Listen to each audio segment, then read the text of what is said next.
You probably clicked on this video because you're a catcher that wants to throw harder. Or maybe you're a parent watching your catcher struggle to stand out, and you're wondering what's really holding them back, and I don't blame you. Throwing harder is probably a top 2 priority for all baseball players, right underneath hitting for more power. Now, as baseball players, we get recruited based on our tools, and more importantly, we're getting recruited for how well those tools will translate to the next level, where the game is much faster. In case you're new to this, here are the 5 tools that recruiters look for: hitting for average, hitting for power, run speed, arm strength, and defensive ability. But here's the thing, at the higher levels, the difference in skill level between catchers gets smaller. It's pretty much a given that any catcher on a college roster or a professional team can receive and block really well. So what is the separator between guys that get recruited to go play at these high-level programs besides what they can do with their bat? From my own experience, it's their ability to throw. Can you control the run game? Can you light up a radar gun? Can you put up a pop time that's fast enough to throw out a college-level runner? It's the high school catchers that have an impressive ability to throw and an ability to hit that are the ones that get looked at first when recruiters start to come around. So how do we actually develop this essential tool of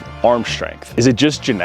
Are some guys just born with a naturally good arm? Is it true that all you need to do is bulk up in the weight room and the velocity will come? Or is there more to the story that nobody's really telling you? Let me give you 2 examples. Seth, one of my guys, decreased his pop time from a 207 down to a 191 and was able to add real backspin and carry to his throws without changing a thing within his lifting program. And there's a 12U catcher that I work with who isn't even old enough to touch a barbell yet, who was able to add over 13 miles an hour to his throwing velocity in just over 10 weeks of training. By the end of this video, you'll understand the 3 biggest velocity unlocks that catchers can tap into right now, and none of them involve chasing a higher squat PR. And if you stick around for sections 2 and 3, I'll share with you a couple drills that you can begin working on to increase your velocity today. Is it true that more mass is equal to more gas? A lot of baseball players, especially pitchers, subscribe to this philosophy, thinking that if they can get bigger, faster, stronger, they will in turn throw harder. The short answer is yes. I'm a huge advocate of bigger, faster, stronger. Go watch your favorite college baseball team and take note of just how physically mature these guys are, and then notice how hard they throw the baseball. Getting stronger and increasing our ability to move fast will increase your ceiling for force output and will help you throw harder. But this is only one piece of the full velocity equation. I read this study from Tread Athletics, one of the top pitching development programs in the United States, that applied the Pareto principle, which is also called the 80-20 rule. Tread Athletic claims that 80% of throwers can reach an 80-mile-an-hour velocity fairly quickly with general effort, but getting into the 90-mile-per-hour range takes a disproportionate amount of focus and energy on training. This means an extra 80% in effort towards your training just to get that last 20% of velocity. The reason that this matters for us as catchers is because if you want just an average arm, you can probably get away with general mechanical training and general weight room training. But if you really want to stand out with your ability to throw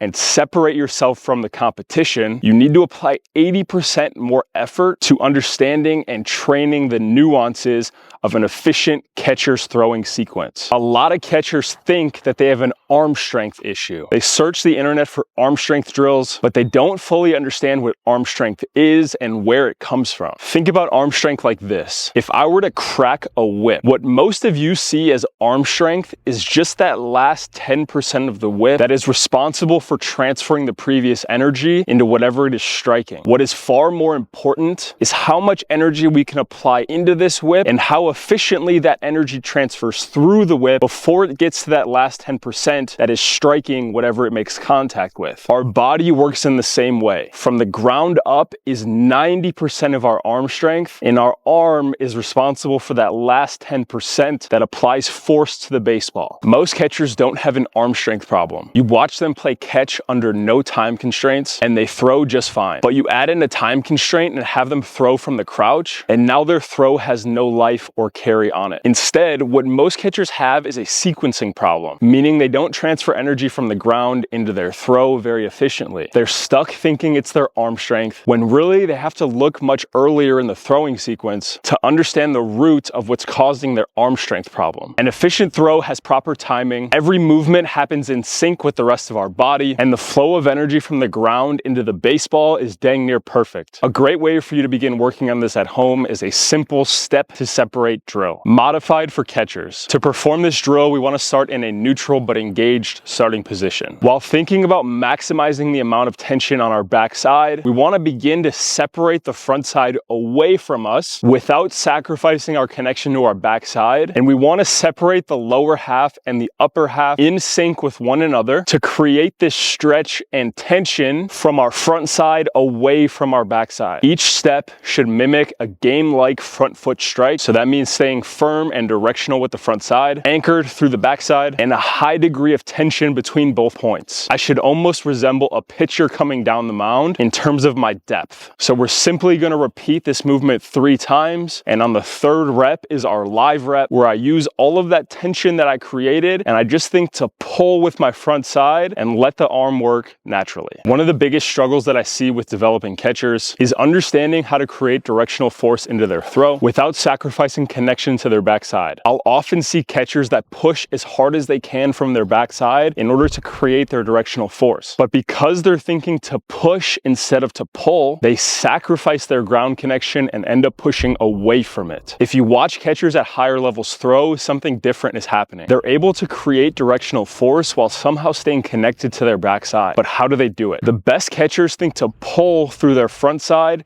instead of thinking to push from their backside. This allows them to create the directional force that they need towards their target without sacrificing their ground connection on their backside. This results in a high amount of tension between these 2 points that they will later use to pull them through their throw. Because they don't leak away from their backside, they're able to get their back foot planted sooner, which affords them more time to separate the lower half, which results in a cleaner chain of energy transfer into the baseball. To really understand this concept, you can begin to implement a simple step back throwing progression into your catch play before every game. All you need to do is start neutral and take a step behind you away from where your partner is standing. And then we want to think about spending as much time as possible on this back side while the front side separates away from that connection. The goal is to be slow and rhythmic with this movement. When we throw properly with the rest of our body, the arm shouldn't feel active or like it's doing much work at all. My arm's only job is to transfer the energy from the rest of my body as I guide this baseball to where I want it to go. Arm strength is a result, not a standalone trait. Ultimately, you don't build arm strength in isolation. You must first understand how energy is transferred from the ground and applied properly to a baseball. Then you must understand the optimal positions for your body to move and the timing required to minimize possible leak points for that energy as it travels towards the baseball. And then you must drill it and study your movements and then refine your movements until you're moving in a way that is optimal for throwing harder. And then you got to continue working on it so that you never lose it. On top of that, you need to start optimizing your training away from the bodybuilder splits and more towards programs that promote the ability to hold deeper positions for longer periods of time and allow you to transfer energy more efficiently through the kinetic chain, while also raising the bar for your maximum force output. Now, this is high-level stuff, but that's why being a catcher is the best position, because of all the nuances. But you can take it as seriously as you want,